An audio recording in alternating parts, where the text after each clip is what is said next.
送在了中国，不要小看中国。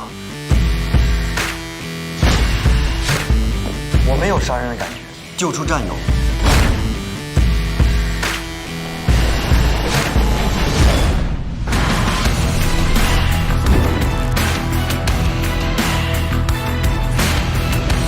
Listen up, we've found the target. He's surrounded by the entire army.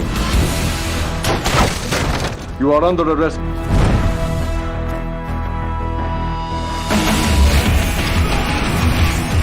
When they meet me, then they'll know what they're up against.